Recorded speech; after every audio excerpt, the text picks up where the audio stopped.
Hey everyone, I'm Will. And I'm Caleb. Welcome to the Retrek Review Podcast, a podcast where we talk about every single episode of Star Trek chronologically. But here's the best part. Caleb hasn't seen a single episode. What is Star Trek? Is it like Star Wars? I've seen Star Wars. So don't click off this video, because if you do, you won't see Caleb's unique view of what the episode we're about to watch is. I hated it. You heard it here. Computer, begin program. Increase to full power! Gives me the creeps. I feel like something's watching us. Savick, you go right on quoting regulations. Hello, computer. I knew I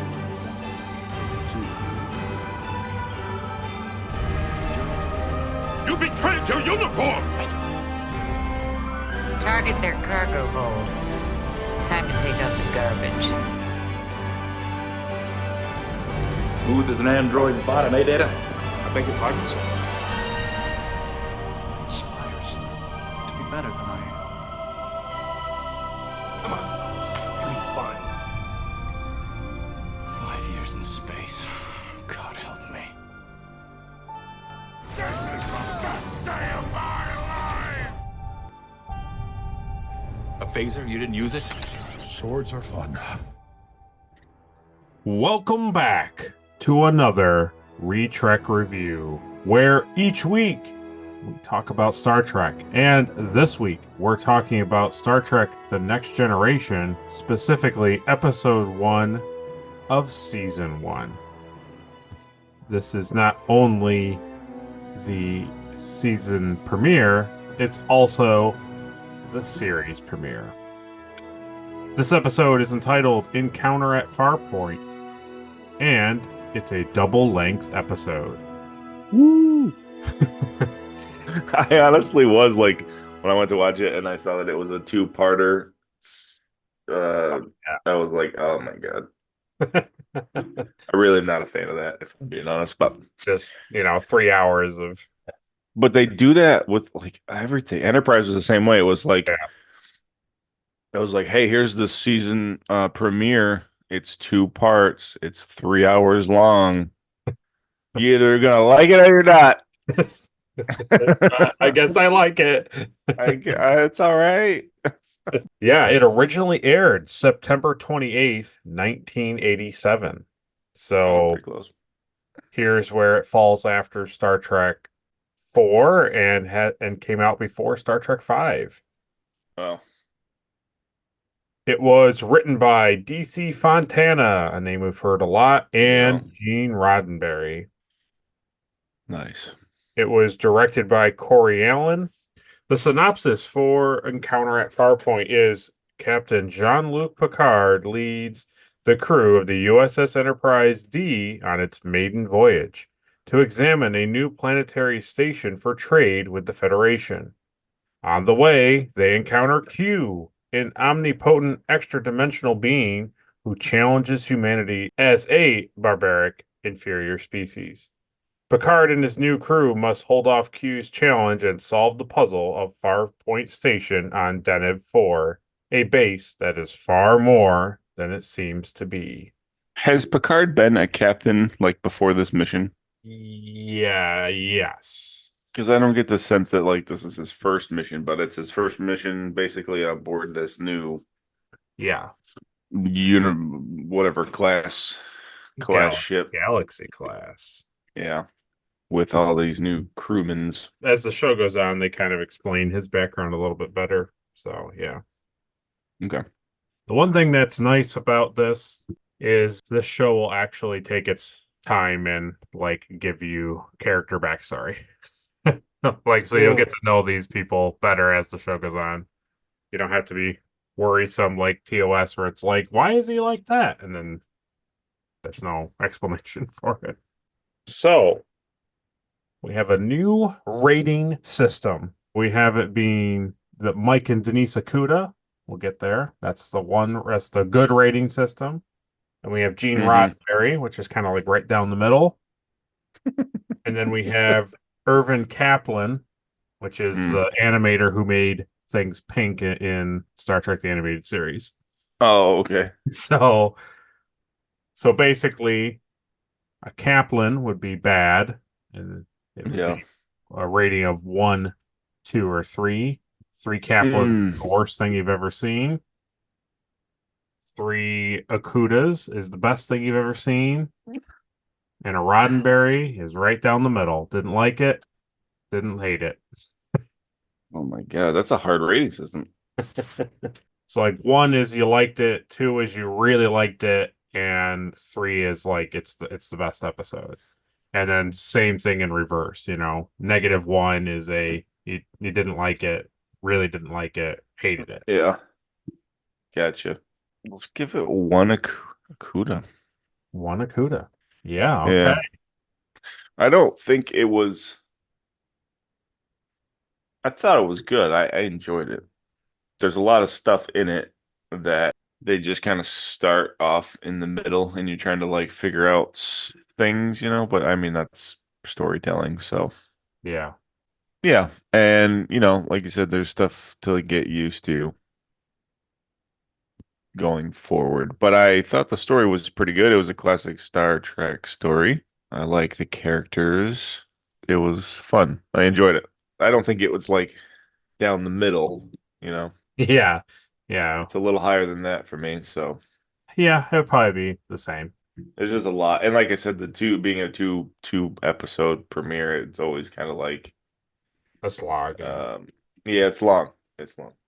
Well, next is our subscriber section. And several weeks ago, we had a subscriber, Eric Alley, and the other most recent, just a couple days ago, Mistress of the Winter Constellations.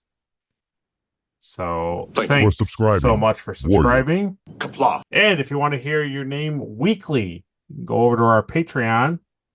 We'll give a shout out every single week for those who are joining the Patreon. Obviously, that helps out in ways to help Caleb and I make this more serious, dedicate more time for it, things like that. If you want to support by means of your wallets, that would be helpful. Okay, let's get into it.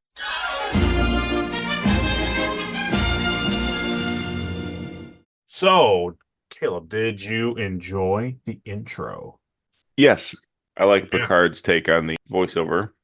They change it from where no man to where no one has gone. No before. one has gone before. Yeah. Yeah. Progressive, very progressive. Very progressive. Yeah. Even Gene Roddenberry was like, "Oh, that's good. Oh, that's good." oh man, yeah. I should have thought that. But the girls are gonna still wear short skirts, Still gonna right? wear it. Right? Okay. And some men. Also, some men are gonna wear it. Just checking. So, did you kind of catch that it's practically the same theme as the motion picture? It sounds like it. Yeah, it It's sounds like pretty it was much- pretty close. Yeah, yeah. What do you think of the new engine room design? We only get a couple shots of it, but I liked it. I thought it was cool. Yeah, he kind of comes around that corner yeah. and you see like the power cell like through the wall. I thought Yeah. that was cool. I like the ship overall as like a design. I think it's good. I was very surprised to see it detach. I thought that was very interesting. Oh, yes.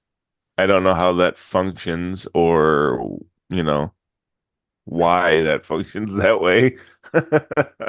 Okay, so this is the really It never happens again, I'm sure, in this entire they do it again, but I honestly don't know why. I didn't look into why they did it so much, but it's definitely a thing that they don't do like constantly. It's weird. It's weird. And I think Because like as it went on, the writers were like, it is kind of strange. Well, because like the saucer part doesn't have like thrusters or It just has like impulse nacelles. back of it, yeah. Yeah. We were talking about a little bit earlier. You're gonna have to. This is the one thing you're gonna have to stomach. Mhm. It's getting used to Troy's emotional pain. Anytime she's like, "Oh, that Captain, that seems like it's angry at us. And he's like, oh, really? Interesting. That's a constant. Yes. So That seems like a pretty every big part of the time, show. every time somebody comes on and they're like, I'm gonna kill every single one of you, he'll turn to her and she'll say, I'm giving feelings of hatred. He's just absolutely disgusting. He's vile. He murderous. And then he'll be like, really? So, Interesting. So, I don't know if they're paying like homage to the original, mm-hmm. having her be Spock in the Horta saying like pain and No. anguish. No. No, not even no. No. They didn't even remember that happened. No. It sucks because like she's great and they just her character is pretty flat for a while. She eventually turns into a kind of a cool character, but she's pretty flat in the first few stretches here. So it's like, what's funny is like right off the bat, it's like, okay, so now we're introduced to this new crew, and it's just like, oh yeah, there's a Klingon just casually working over at the station. And here's this like woman who's not a Vulcan and not a human, but she's this other alien and she can feel emotion. And then it's like, okay, now here's an android, he's flying the thing. And you're like, oh wow. All right. And then later on we meet Gordy and he's like, oh yeah, I can see in like infrared and heat signatures, and it's like there's no reason that you shouldn't accomplish any mission. I mean, you have every like special talent on board, you know what I mean? It's true. So it's funny going from like, Captain Kirk's timeline where it was like it was just Spock that was like smart. Right. And now it's like all these you have basically the bridge is just superhumans, basically. It's just all these people with powers. Yeah. So it's just like, wow, they have a pretty good advantage, I'd say. Now, Yeah, I totally agree with you. They really don't do well at like sitting the audience down and like explaining each character. They're just like, here he is. Yeah. But they do take a little bit of time with each of them to kind of give you like, oh, okay, this is what he is type of thing, Yeah. And you do see like Vulcans in the background. Oh, right? yeah. And they're like walking around. So like they're on board the ship. It's just like nobody cares about them anymore. They're not special anymore. No. They're like, you know how you like all that Spock stuff? Yeah, it's over. It's over. I think that's like most TV shows, they're trying to distance themselves from the Kirk stuff, right? Like get away from that. Yeah, I can see that. So the funny thing is, you asked me if Q returns, if Q is a thing. The answer is yes. And other than this one and maybe one other episode, I mean, he is who he is, but like why he comes back and how he is like not. It's different. Gotcha. It's different. You know how I'll put it this way. You know how he was in the courtroom scene? Yeah. That's kind of how he is for the most part.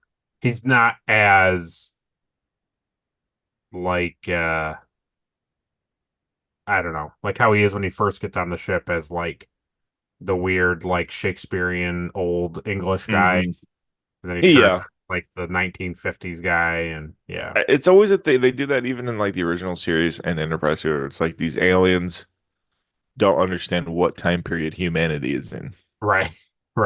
Yeah. So you're like, oh, this is from your time period, and it's like the Renaissance, and it's like that was 400 years ago. We're much more advanced than that. Like, oh, were you still killing people? Like, no, we haven't killed each other in 100 years. Yeah, so he's good. So now you kind of understand why we watched that Trelane episode. Yeah. Very, very similar. Very similar. Yeah. So obviously Trelane is like localized to that planet and a very specific thing, but you can see where maybe Roddenberry is kind of using the same idea. Yeah. I always find it funny too when an alien entity looks like humans. Yes. And is making fun of humans for looking like humans and being like barbarians. Yeah. Because there was even a couple times where like he makes fun of their nose, and it's like, dude, I understand like he's taking the form of Form. Yeah. human, but it's like all right, like, and then even like that courtroom scene is like all these weird like Renaissance people. It's like, what is going on? It's strange. It's so funny because when I first started watching Enterprise, I was like, okay, so this episode with the court scene with Mm-hmm. Archer and the Klingons is really good. Yeah. And then Strange New World, they do that court Yeah. episode and I was like, man, I didn't know I needed like, basically Star Trek, but like lawyers and Yeah. that kind of stuff. And I was like, this is really good. And then come to find out that's just kind of a recurring That's just thing the that thing. they really enjoy doing because like this is now like the fifth time I've seen like a court Oh yeah. hearing in Star Trek. I was like, oh, so this is just what they do. Star Trek is just like, hey, do you want to have court stuff happening? Like, yes, I do. Yes, I do. So it's funny when people say I hate Star Wars because it's politics in space. And Yeah. it's like, okay, but Star Trek is basically politics in space too. Oh It's yeah, that's all it it's is. very much like, hey, we got to help these people, but we can't get involved. And we Yeah. broke the rule, and now we're court-martialed, and we have to, we have to go. Even like the TOS movie was like a big court procedure thing. Yeah. Yeah. Oh man, I like it though. When we come back from commercial, there's a scene where Troy tells Picard to recommend avoid contact with the Q. Yeah, And after she says it, and Picard's like thinking whether or not to go to the battle bridge, it plays like a really happy, funny tune. It's like, and just like, Sense anything, Commander? Its mind is much too powerful. Recommend we avoid contact.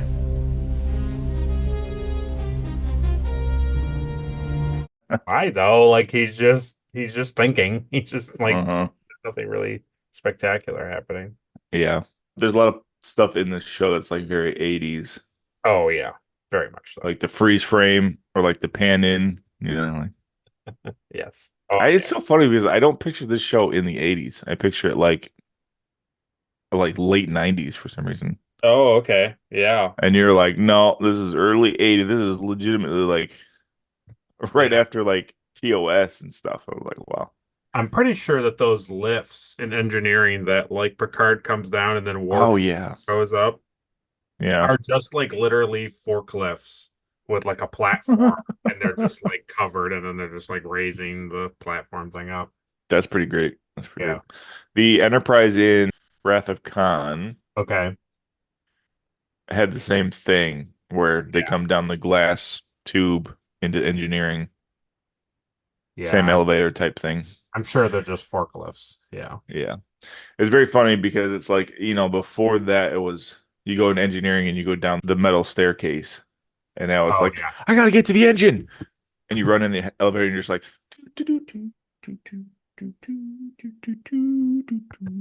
and then it finally like opens. Oh. Absolutely. When Trip is running through the engineering room and he's like sliding down the metal Yeah, oh yeah. like into the engine, but yeah. Yeah. Not That makes more anymore. sense to me. There's so many Nope. redundant systems helping it stay. So it's like Yeah. I gotta get down there. It's crazy. And then it's like, well, if you get there in 5 minutes, it's okay. It's all right. Man, all the lifts are really running slow today. Mm. Yeah. The other thing that made me laugh is that aliens in Star Trek are always light balls with colors. Always. I think that's why the end of this episode is like, oh, cool. Like actual space alien like things, They're not just like energy sources. Yeah. After the next commercial, I wondered how did you like the new torpedo special effects? They're pretty good. They seem really delayed. They shoot like 8 of them. Yeah. And then they like turn and fly around in a big circle and then they sit there and then they explode after. So I guess they shoot pretty far in space. Yeah, they shoot far, yeah. But man, we were talking about it. The thing that makes me laugh, not only with the saucer separating, is the fact that it starts to play the theme again, and then it's kind of like the motion picture, where it's just like da da da da da da da, and it's just like okay, and Yeah. it just keeps doing it, and then keeps doing it, and it's like the Yeah. writers and producers must have been like, oh man, this is amazing. And we're going to spend like 5 minutes on this thing separating. These fans are gonna flip their freaking gourds when they see this. And it's like, it's fine. And I don't mind like a little bit of oh, that's cool to set the saucer separates like moment, but it just doesn't stop.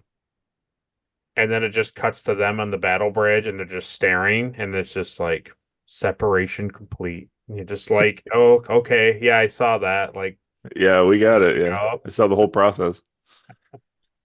Well, even later on, dude, when like Riker Oh yeah. like Yes. reassembles it, it's just such this drawn out thing, and everyone's like, "You're gonna do this manually?" Like, yes. Yes. And then he stands there and he's like, "All right, little to the left, little to the left. Okay, up." And they're like, "Wow!" And they all like stare at him like, "Wow, that's amazing!" I was like, "You were the ones controlling. Yeah, the other guy. You were the ones. You were the ones controlling the ship." You say you will be doing this manually, sir. No automation. As ordered.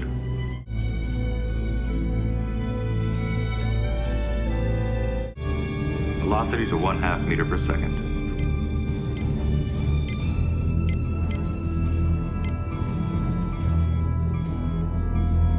Adjust pitch angle. -3 degrees.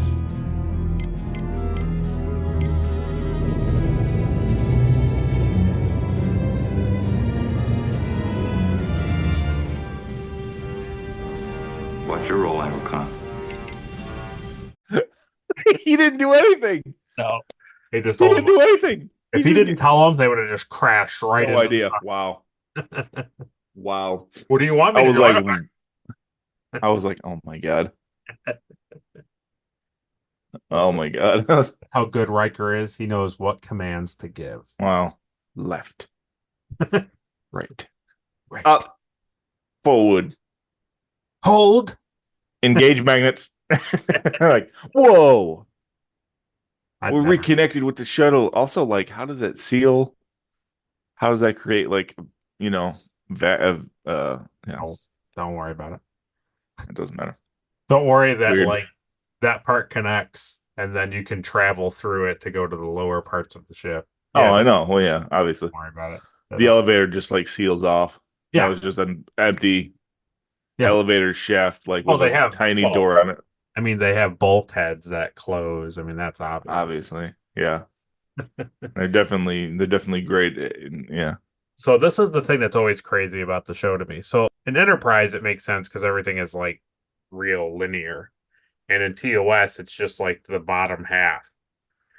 But TOS never feels big. It doesn't feel huge. It feels like a big ship. It doesn't feel like huge. This feels like there's too much going on the ship. Like, how could there possibly? So the thing I always think about is way at the top of the actual saucer section is the bridge.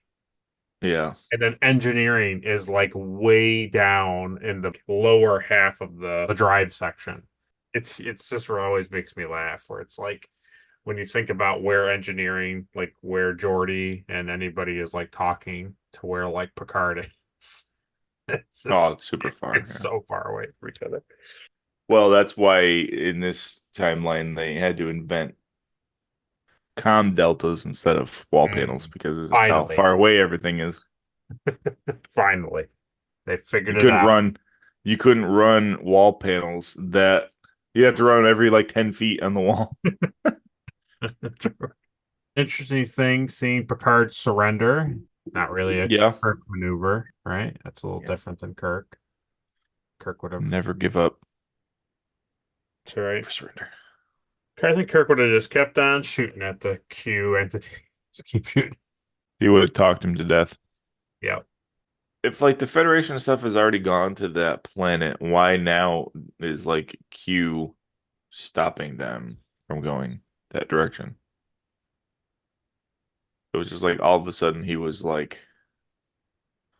"Oh yeah, I don't want you going that direction." Yeah. Yeah, it's a really interesting thing because obviously humanity has supposedly been in space for a long time, and it's like why is Q not bothered any of the other captains? Why is he bothering Picard? Yeah. And at the end of the day, it's basically because there's something about Picard. Oh, it's Obviously, they don't because it's a flesh new that out in this show. episode, but the show gets into it, yeah. It's because it's a new episode and they need a new Yeah, a new threat. alien drama. So that courtroom Well, that's was cool. kind of like what Fallout would be like if you had gone onto Earth like after the bombs had first dropped Oh yeah, and like humanity was just first coming back together kind of thing. pretty much. Yeah.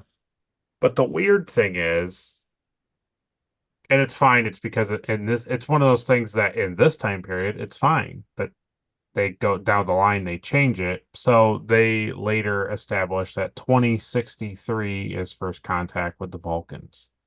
Mhm. And in this episode, he establishes that 2079 is the court proceeding. He's taken them back to that time and they're being held in court in that time period. So it's Mm. 16 years after first contact, and they bring up the fact that it's like a post-atomic horror and all these things. And Yeah. it's all this like really weird stuff. And I don't know how I've ever truly felt about it, but in like on one end it sort of makes sense. Some of the stuff that they end up saying, like the United Earth thing kind of falls apart and the new United Nations is dissolved and things like that. So what it kind of seems like basically is they make contact with the Vulcans. The Vulcans tell them to like not to continue to explore space that far, stay within your solar system. And then the Kazinti come and they fight the Kazinti for several years. Mm. And then their government, they start to like fall apart as people because they're not ready for that big of a change. And then this kind of stuff happens in the courtroom. And then over time, they become what we see in Enterprise, basically. Hmm. That's like the nice way to look at it, but otherwise it's just very confusing of like what is that time period? Yeah, and they'll never mention the Kazinti ever No. again. So, Oh no. No. so there's this whole like war on Earth against aliens that just doesn't get No. talked about or brought up. No. Yeah, and it's the same with the Zindi. They're like they'll never talk about their Oh, being God, attacked no. like that and all that. So No. They're bringing a giant weapon to Earth and right.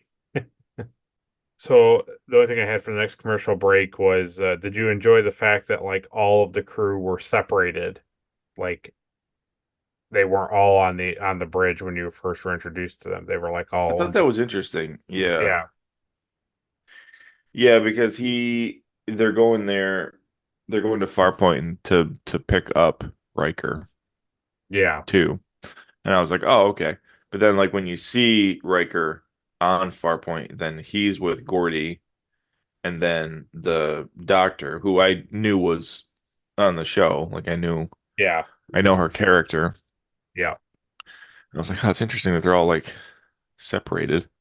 So now that everybody we've now in this part of the review, we've been introduced to everybody. So obviously you know that Geordi is LeVar Burton. So Yep. he's been around for He's a pretty stretch. great. Yep. He taught me how to read. So they pulled yeah, pretty much only the two characters that had been, which is really funny when you think about it. The only two characters who the audience knows is LeVar Burton because he's been in Roots at this point. Yeah. Played Oh, Kunta Kinte, I think is the character's name. my name is Kunta Kinte. Yeah. Wow, I forgot that was LeVar Burton. Oh my God. Yeah. So he's played that character, and so he's he's the popular actor, followed by Wesley. Yeah. Wesley was in the Stephen King movie Stand By Me, where they find the body in the train tracks. Oh yeah. He's one of the kids. Well, So they're like the big name actors coming to the television screen, which is kind of funny. and they're like not even featured hardly. Right. And the rest of them are kind of like nobodies. And what about Picard? Was nobody kind of? He No, hadn't really been. I mean, he over in England he was big because he had done a lot of Shakespeare plays and stuff like that, but not in America. Wow, it's so funny. It's so really funny because like Picard is huge now. I mean, huge. Yeah. They're all pretty big actors now, but like back then when the show started, it was like, oh wow, like that's who you were, all these other people. who would have thought at this time period like he would go on to play like Professor Charles Xavier and be like super popular. Yeah. Him and Gandalf would be brothers. Right, It's exactly. Like, wow, it's Yeah. crazy. The other funny thing for me too, like doing it like chronologically now, is like I've seen Data's like creator, Yes. and he's created in his own image, which is like it's so funny too because it's like why would they allow that? Why would this be a thing? The best thing you can say is that it's like 200 years later, and they're just like, Yeah, I mean it's way in the future, but it's just so funny. It's like well, it's the same thing with there's the this guy that guy, right? It's like yeah, Daystrom was all crazy. Like, well, we're still going to use his computer parts. Like, he's crazy, but yeah.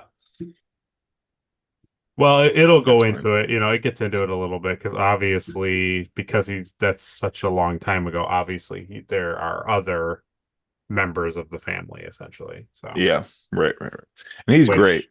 Yeah, he's great. He's a great character. I tell you the thing, if you like him now, you will really like him later because the writers and also Brent Spiner like totally understands the character better as time goes on, and he gets to be a really, really good character. He's not bad now, but like the weird, like smug kind of human like acting goes away. He becomes more robotic, which is nice. Yeah. I like, he does a really good job playing a robot. That part, like where he sits up, like after they get knocked down from that blast, I was like, this is great. He's really great. So this is the halfway point. So go down to the comment section and type in a delicious red apple. God. I could have swore these apples weren't here a second ago. Oh, how strange. Did you not to do that? I don't. I told you not to do that in front of people. It's like, okay. So it's like when you're first like, okay, there's something weird going on on this planet, Oh yeah, 100%. That's the thing about this episode. There's so many like weird things going on all over the place, and some of them are like are not even connected to the story. You got Q doing stuff, and then you got something on this planet is doing stuff, and then now this like flying saucer is coming and attacking. It's like, what is going on with all this stuff? It is, yeah. There's a lot. There's a lot to it.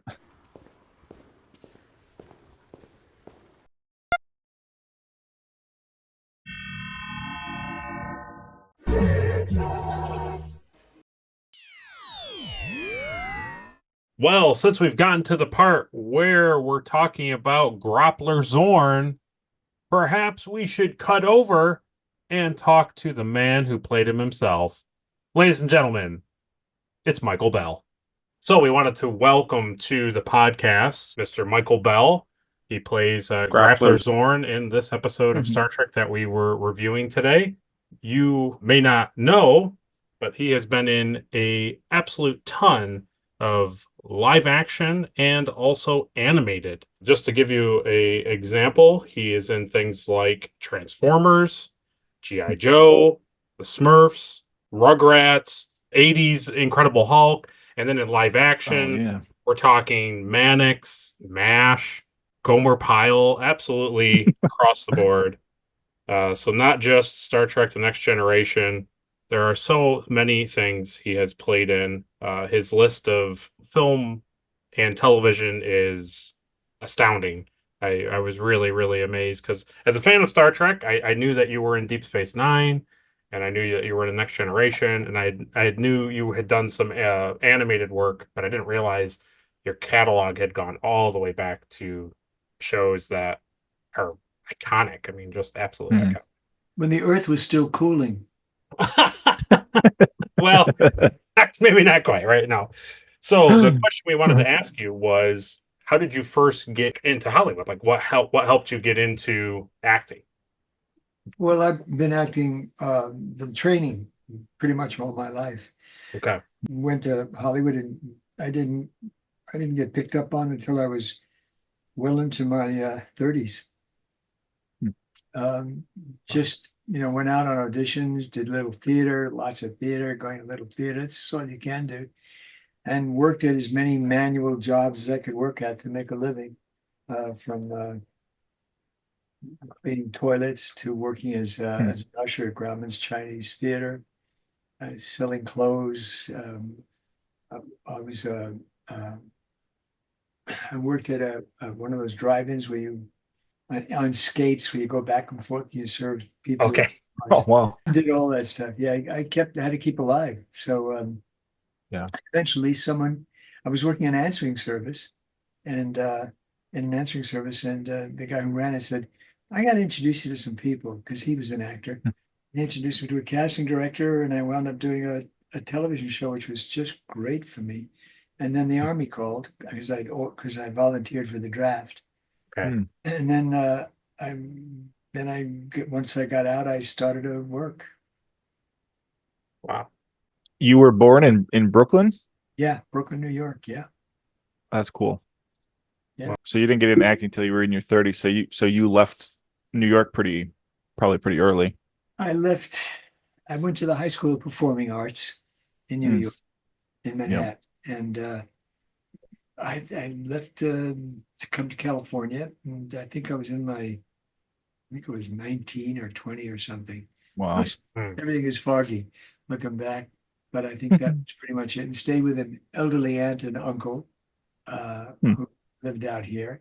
And then went to work at those different jobs, and then went to work at Grauman's Chinese Theater. Wow. Yeah, that's cool. It's cool. When we tell people that we live in New York, everyone says, "Oh, I don't know how you live in the city." And it's like, well, actually, we live more towards like Adirondacks area, so it's very not the city. All different band. But but that's cool. Like growing up in New York, see, I can't imagine what that's like. But went to Brooklyn was Brooklyn was small town at that time. Yeah. But New York, I went to school every single day for 4 years on the train. Yeah, that's awesome. Every morning, we took the train to 46th Street between Broadway and 6th Avenue, performing arts. Yeah, that's cool. Connected with a couple of people who were a year ahead of me, like Suzanne Plachette. Okay. I went to school, and I came out when I started to work here, and I ran into her, and I said, Michael Bell from Performing Arts. She went, "Oh my God, how are you?" It was so great. Wow. Yeah. Man, Brooklyn in the what would it be? The 40s? Would it be 50s? Let's see, I was born 38, so you figure 38 from 1930 to 1960 something, 50 something. 50, yeah. It's changed. It's changed a lot down there. Even now, it's way different. Oh yeah. I visited. I went with my daughter. She said, "I want to see where you were born and raised." And I said, "Get a load of this. I don't even recognize it." Yeah, it's completely Yeah. It looks awful. Yeah, sadly. So was Gomer Pyle the first or no, I see here, Damaged Goods maybe. Oh, Damaged Goods. We don't talk about Damaged Goods. Okay. No. Okay. I made $100 a week. I think we worked for 2 weeks, and we did it in Banning, California. It is an underground film. It is a film now that it is just to invite people over and download Damaged Goods and get stoned. It is absolutely, I mean, I look at that and think, if anybody looked at that and said, he doesn't have a career, he'll never go anywhere. Oh, no. Because I play a young guy who gets clapped. Really? Yeah. Really? And I play the doctor. I would grow up and become a doctor, and I talk about the horrors of having sex before marriage. Wow. Wow. Just such a goofy film. The only good thing about it was a very beautiful young girl in there named Dolores Faith. who eventually I went with for a period of time. She's a beautiful, beautiful girl. It was nice, which was like Yeah. a feather in my cap. He was this tall, goofy guy with big ears, guy with this beautiful girl. And then I went in the Army. Yeah. Oh, that's funny. So then was Gomer Pyle then after that? Well, after that, yeah, Gomer Yeah. Pyle, all the shows after that. I think in my IMDb they start me in the 50s, and I didn't start in the 50s. My career began in the 60s, and I think Damaged Goods. I did a soap opera, which is not listed in my career. On my Oh, career. really? Oh, okay. Yeah, I did a thing called Morning Star for Oh, I NBC. think I've heard of it. Yeah, okay. And then I did a movie called War is Hell. And that was the film that what's his name, who killed our president, who killed Kennedy. Lee Harvey Oswald. Lee Harvey Oswald went to see the film War is Hell after he shot Kennedy. He hid in the theater. Oh, wow. It's in the congressional record. War is Hell is in the congressional record. That's crazy. It's a hell of a claim to fame. But yeah. Yeah. But I mean, hey. Yep. That's amazing. I mean, you are on so many, and I went back and watched some of these like episodes and stuff just to see, and it's really impressive because sometimes you're just there in the background, but a lot of times you have like full parts. Well, I guest starred on oh God, a couple hundred shows. Yeah. Three's Company, as you Yeah, know. right. San Francisco a couple of times, Ironsides a couple of times. I was under contract eventually to Universal Studios, so they starred me in a lot of their television shows. Yeah, it's very clear that they were using you a lot. Yeah, that I was a character actor. Okay. I was at Universal, MGM. I tested for MGM, and they said they were going to go with me, but they said I was too close to Tim Hutton, I think it was. Oh, Jim Hutton, and tall, gawky, whatever. They only have certain types, but I came real close. And at Universal Studios, they said yeah, and then of course I got a call to audition for the Bob Newhart show, and they took us for MASH. MASH, yeah. Tested for both roles. And then it was back and forth which one I wanted, and I made the decision to go, I think, with MASH. Yeah. And he said I was too close to Alan Alda, so that fell through. And then Bob Newhart liked this other guy personally. He had met him, he knew him, was friendly with him. He said he picked him. So I lost both those shows. But eventually I got on MASH. Eventually I guest starred on MASH. So when you were getting picked up for these multiple character roles, how did you end up getting into voiceover work? Like how did you branch from the two? Because I know back then it wasn't as easy to kind of do transfer. one. Yeah.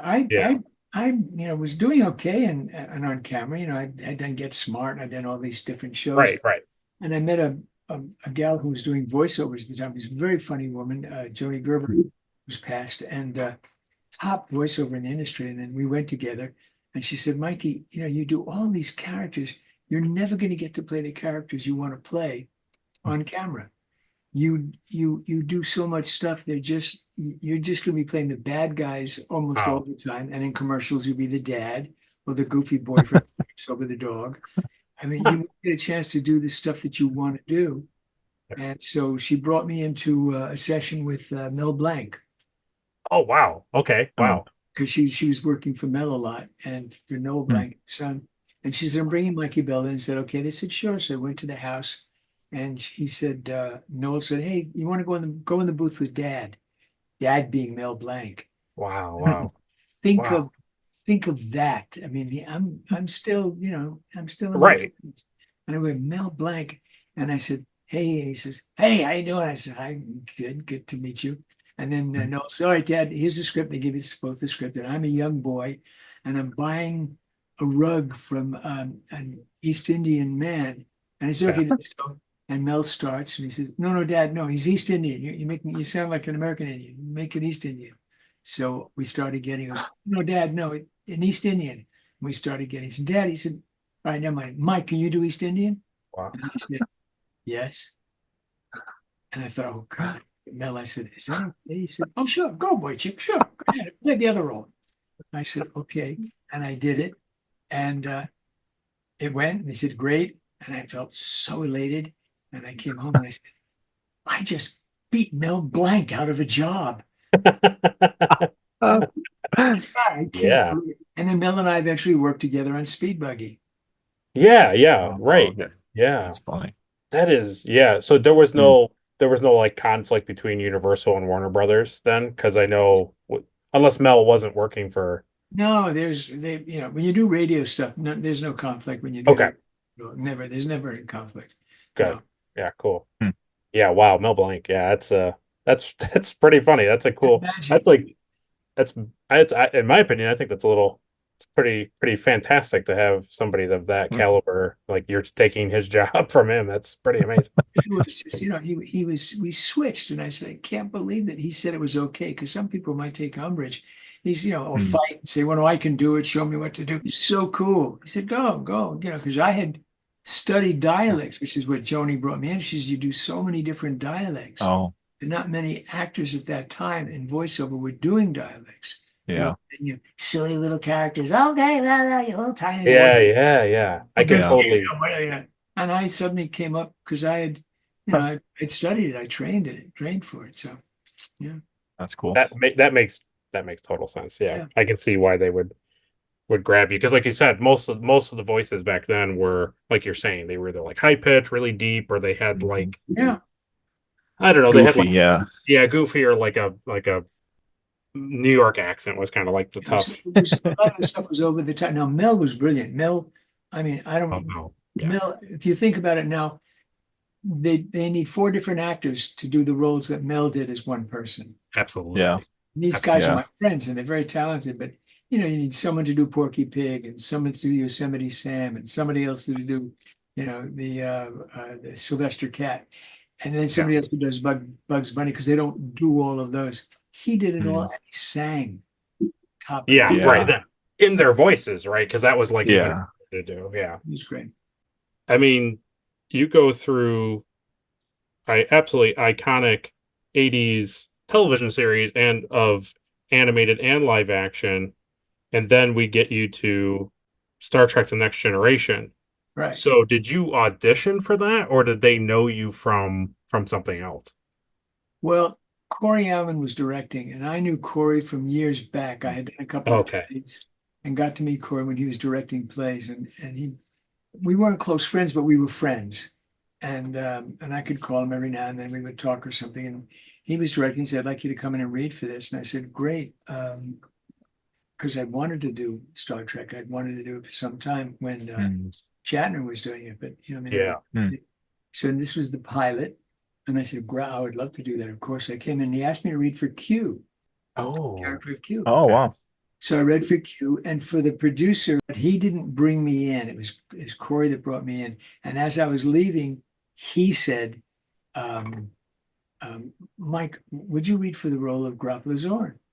I said, sure. And explained to me what he looks like. So he explained what he looked like. And I went, okay. So I came back and started to read.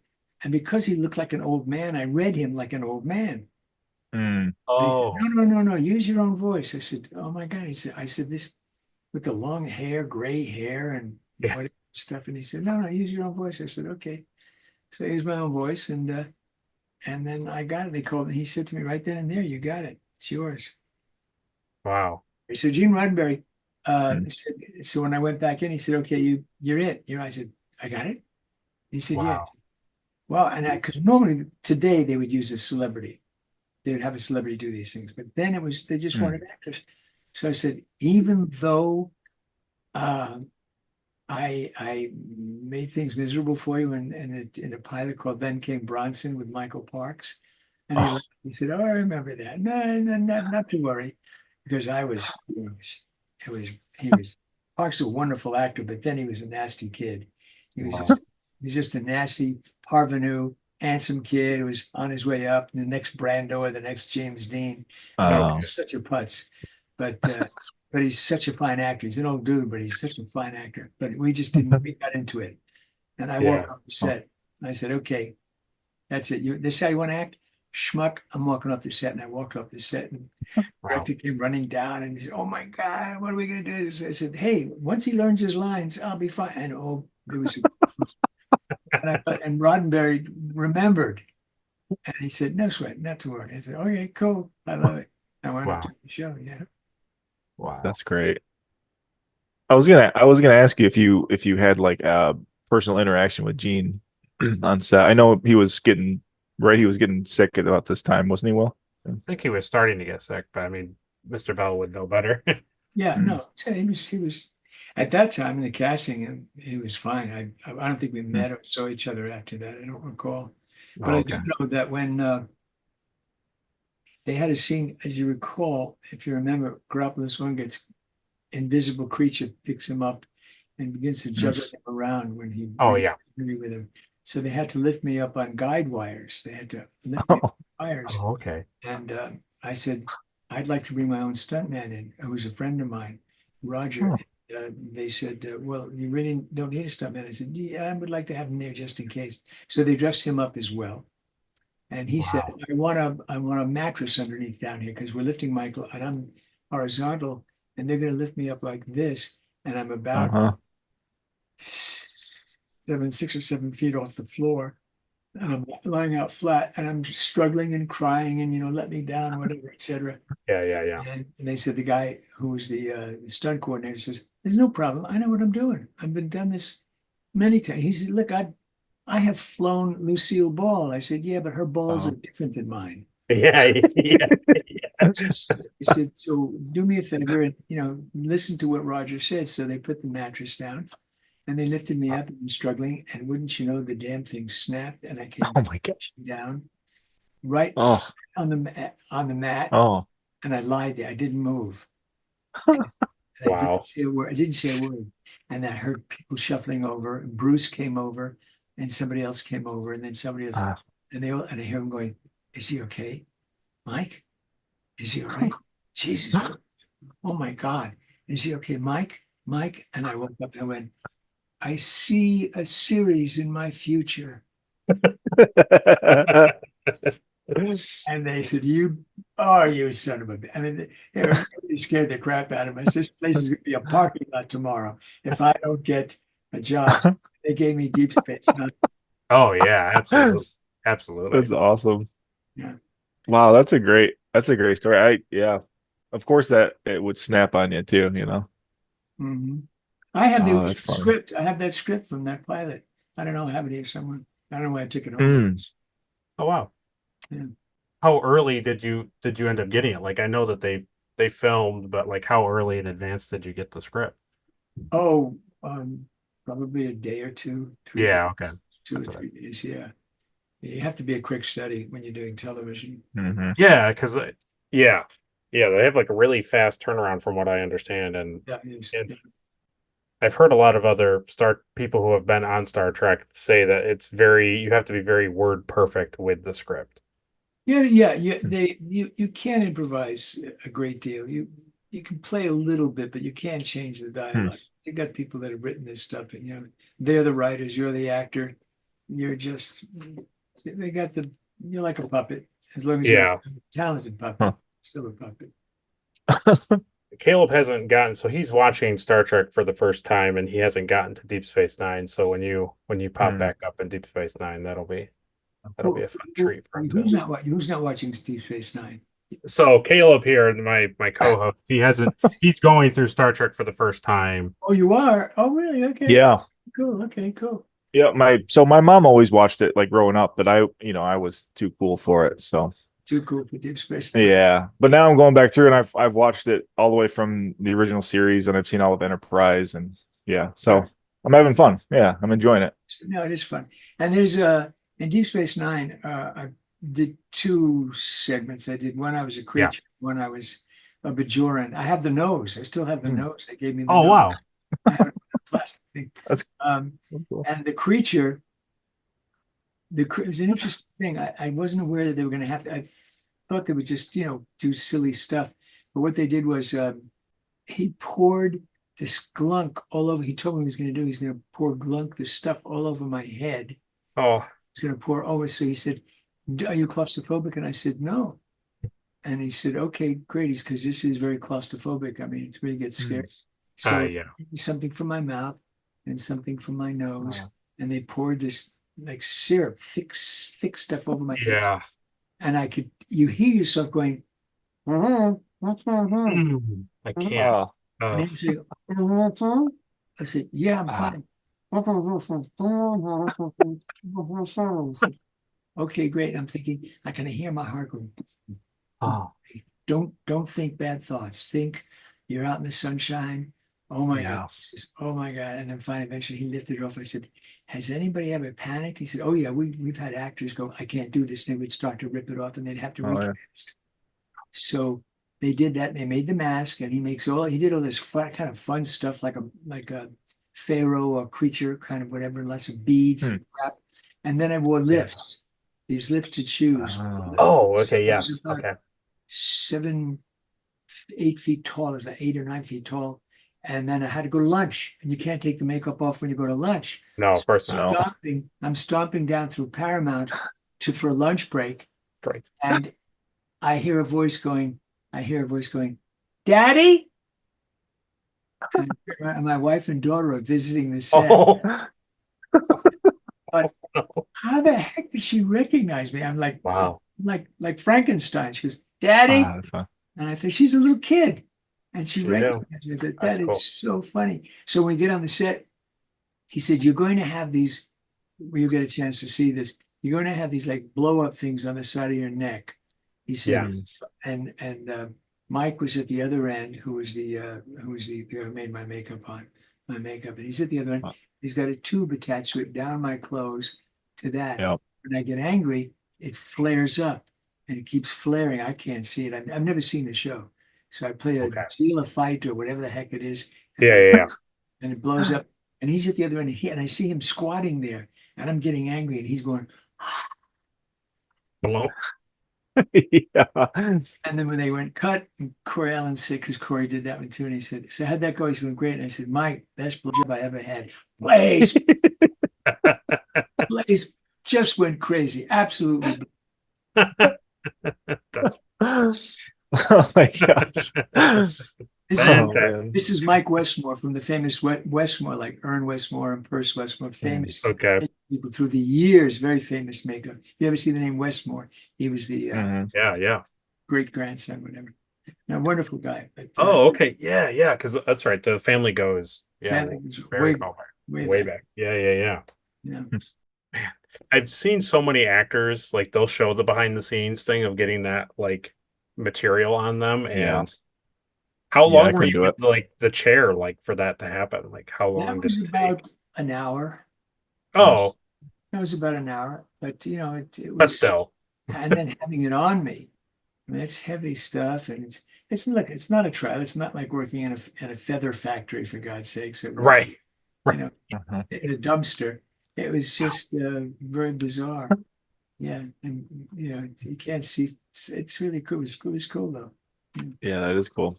I think back of like episodes of like the original series where it was just like, remember Will the Horta monster was just like a guy wearing a rug. Yeah. So it's come a long way, practical effects and stuff. Yeah. Years ago, whenever they had gorillas in movies, it was Janos Prohaska.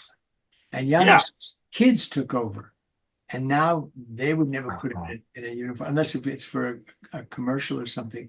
But nowadays, it's all CGI. Yeah, it's all computer. Oh, yeah. Which is good. I love that, So that's the guy, that's the name he just mentioned that's the guy who played the Horta. He played Mbatu.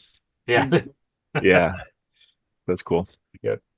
So was there like a project that you worked on that like you're really like is kind of the thing like you always want somebody to ask questions about, or the one that you're like really happy that you got the job for, whether it's animated or live action?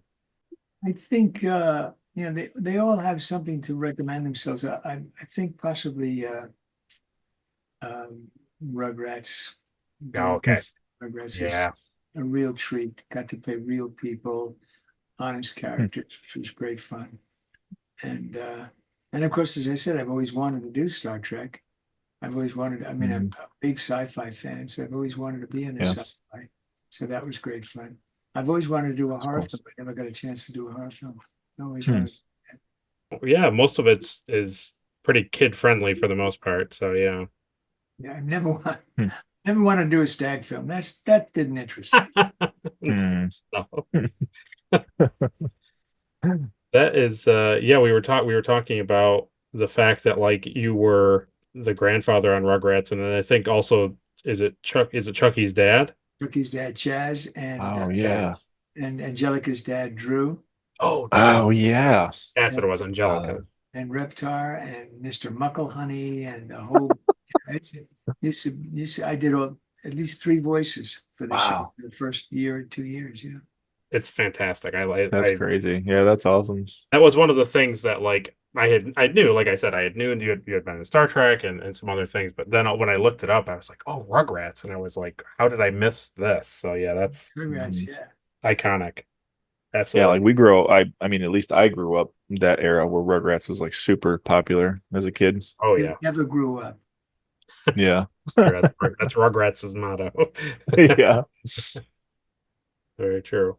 So if you had like a franchise, kind of like, so we're big Star Trek heads yourself. If you had like a person that you could be doing this with, who would it be for you? I'm not sure what you mean. So if you could interview or talk to or have a conversation with somebody from a television show, a movie, an animated thing, or really anything, an author of a book, is there somebody in your life that you wish you could talk to? I would, nobody that I knew. It's not anybody I knew, but I would like to talk to Ryan Reynolds. I think he's a sensational talent. He's an enormous talent, and yet to be plumbed. He's a wonderful talent. I think that's a great career, a deserved career. Yeah. There are a lot of actors and actresses don't have the deserved careers, and they eventually fall by the wayside after a short time in the sun. But he's got longevity. I think he's very true. Yeah, he's brilliant. Yeah, because he started out as kind of having like not a lot of great. I mean, he had they're popular shows now, but at the time they weren't, and now he is where he is. So it's He's so super. Yeah, that's the guy I'd like to sit and talk to, ask questions. That's a great. He always seems to me like he's the same, like in real life as he is like in his movies and stuff. He seems like he's a real charismatic guy. Yeah, but I've seen him play roles that you wouldn't say he should have been cast in, and he's so he does them anyway. He's so good. He really, that's maybe he's a class act. That's yeah. That's great. And he got Hugh Jackman to come back as Wolverine. So how can you go wrong? I love that movie so much. I mean, it's very rare that I laughed out loud movie. I just couldn't stop laughing. I loved all the Deadpool movies. I mean, they just I can see there's certain movies you can see over and over again. It's true. Certain horror movies, certain sci-fi movies, and certain comedies, and that's very rare for me to laugh out loud. And You're very right. Like I find nowadays that most comedies don't hit the same note, and like the older films did, even like 10 years ago. Yeah. So yeah, I think when I looked it up, it said I saw that you are going to be at RetroCon 2024 on September 7th and 8th at the Greater Philly Expo Center in. It says Oaks, Pennsylvania, but when I looked it up, it says Phoenixville, Pennsylvania, but basically the same thing. Probably like a subborough or something of Philly. Yeah, it must be. Yeah. After that, I'm going to go in October to Voltron Con. Oh. Yeah, that's coming up in Indianapolis. Indianapolis. I think it's called Voltron. Yeah. That's awesome. Yeah. If you don't mind me asking, who did you play in Voltron? Lance and Sven. Oh wow. Oh. Wow. Voltron was great. I also super enjoyed too, because I'm a big fan of Super Friends. So I was really happy when I saw that you were that was Zan. Yeah. And the Wonder Twin power activate. Oh, really? Oh, that's awesome. Former yeah, that's cool. urine or whatever. Yeah. So I was always water. And always water. And then I was Gleek, the blue monkey. Yep. That's right. Oh man, it's that's so hilarious. good. Super Friends is like amazing. Funny thing about Super Friends Voltron, was great. when I did What's that? Voltron, my voice was not deep. So B.J. Ward, who was Princess Aurora and Hagar the Witch, and myself were the two that, when they had little girls, little Japanese girls running around screaming, running around the monsters, I was one of the little girls as well. So they said, "You do?" I said, "Oh God, I got a little girl, yeah." And so she would go, and I would go, "Oh well, no, mommy, please help me, mommy," and do that kind of stuff. And years later, I'm watching television, and I'm just sort of scrolling, trolling through, and I see Voltron is on some channel. I went, "Oh," so I clicked on it, and my daughter was sitting with me. She was about 19 or 20 or 21 or something at the time. And I said, "Oh, look at that. That's one of my shows, Voltron." And it just happened to be that freaking show with the little girls. With the little girls. Oh no. The girls are running and they're screaming and the monster's chasing them. My daughter's watching it and she goes, "Is that you?" I said, "Never mind." And we're watching. She goes, "I think that's you." I said, Wow. "It's not important. We'll watch the show." And she said, "You're doing a girl's voice." And I said, "Yeah, and it put you through college, so shut up." This is the same daughter that put you together at Deep Space Nine. The same. The same now as an adult. Yeah. Wow. Wow. That's And so she she's became really an astute. actress. She's got you down. She's got you down. And Ashley Bell is an actress, so she's got her. She's I got saw that. her horror. Yeah. So she's not. Yeah, she's going to be at things called Screamers or something, some sort of con Screamers. Okay. Coming up soon. That's cool. And when I did the Incredible Hulk, Okay. my wife wound up, even though she did on camera, she was Victoria Carroll. She did lots of work on camera. She wound up being the She-Hulk, the voice of the She-Hulk. Oh, from the act. Wow. Okay. Wow. I didn't know that. Yeah, and I was Bruce Banner. And this wonderful actor, Bob Holt, who's passed away, big actor. I didn't scream. My voice wasn't deep enough. So as Bruce Banner, I would go, "Something is wrong. I don't know what it is." And then he'd go, he'd do all this screaming. And we did one whole segment. We finished one episode, and I had just met, and I knew Bob, but I just, had worked with him, and he said, "I'm going to ask you a question. Is that all you do? You just go, are we getting paid the same amount of money?" And I said, "I think so, Bob." He said, "So unfair." And I said, "Yeah, I know." He said, I just left a lung on the window screaming, and you go, and I go, and it was we laughed so hard. So Wow. We did a lot of those shows. And he'd come in and go, "Oh God, another one of those." So great. That's hilarious. And all the Transformer guys, they all have pretty. You have to be very all of the ones that you have, because there's a whole bunch here.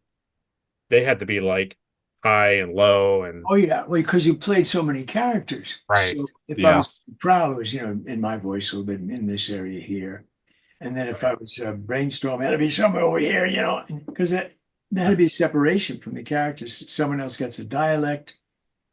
Someone else goes, maybe someone's over in this area over here. You just have to keep changing because you were playing 4 different characters. And then in doing Swoop, I did Sectasana. I go, "Me Swoop, me know nothing." And I say, Absolutely fantastic. That's awesome. It's been an absolute delight speaking with you.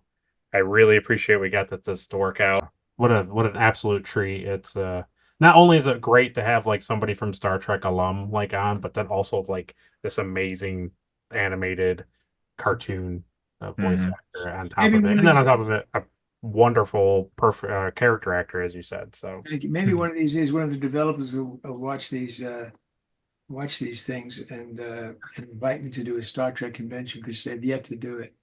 Really, really? That's sad, Dad. That's yeah. I don't know why. I had a buddy who guested on Star Trek.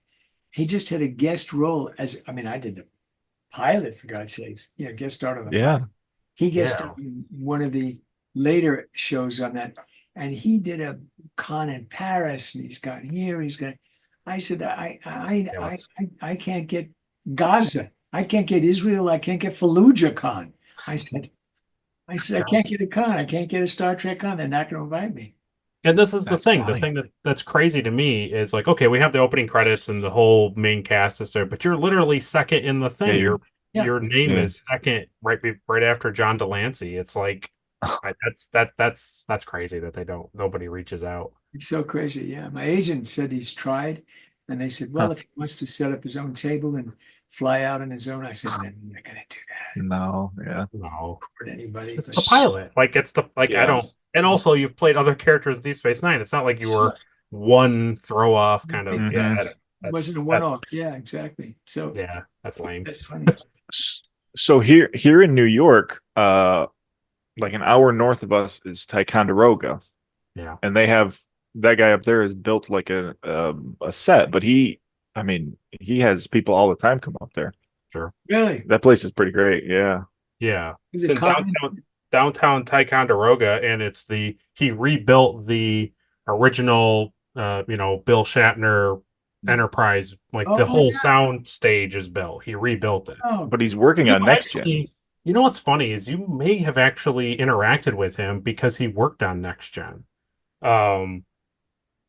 James Crawley, he was like the costume designer for the show for like the first couple seasons or something. he did it. Then he designed my costume as Groppler. He must have designed the costume. Yeah. Yeah. I'd have to look specifically, but yeah, I don't know. We'll have to. Yeah. That's fine. They like guests up there. I don't know. I don't know. Yeah.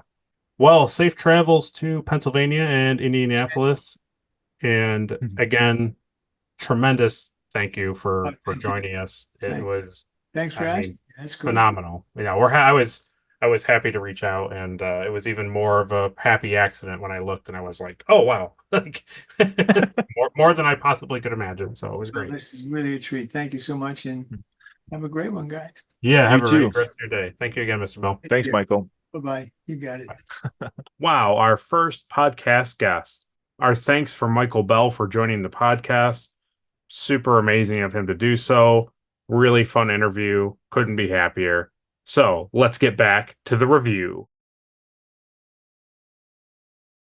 So we come back, and it's the thing that you and I always kind of laugh at, and it's that weird decision to essentially replay television footage again.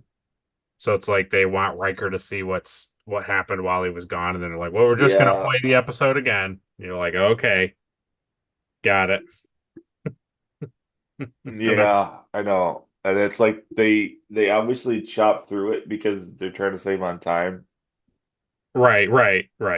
But they literally could just have him sit down and be like, hey, so just go through the footage to get caught up to speed. And then they could just play like a second of it to see like, oh, that's Picard on the deck with Q, and then cut away. Like, Right. I get it. He's watching the security footage. I got it. But no. You don't need to like chop it up quickly and be like, okay, now it doesn't make any sense now. Now it's doesn't like make now any it's just like he's just like sitting there, just like ah. They're gonna play 45 seconds of footage and hope he understands all context. Yeah. Like what? And then they don't show any of the court procedure. So it's like, does he know about the court procedure? Does he I not don't know know. about the court? No. Then he turns around and he's like, what does he say? He says something really stupid too. Oh, He's when he turns it back. Oh. A little run-in, he says. That's a little, yeah. Yeah, so I texted you the other day and I was like, so Picard is not anything like I pictured, like in this episode, like at all. It's kind of refreshing in a way. He's very like military. He's very stern. He's very like by the books. And I'm like, this is pretty. I enjoy. I'm sure like he softens over time, but at all, yeah.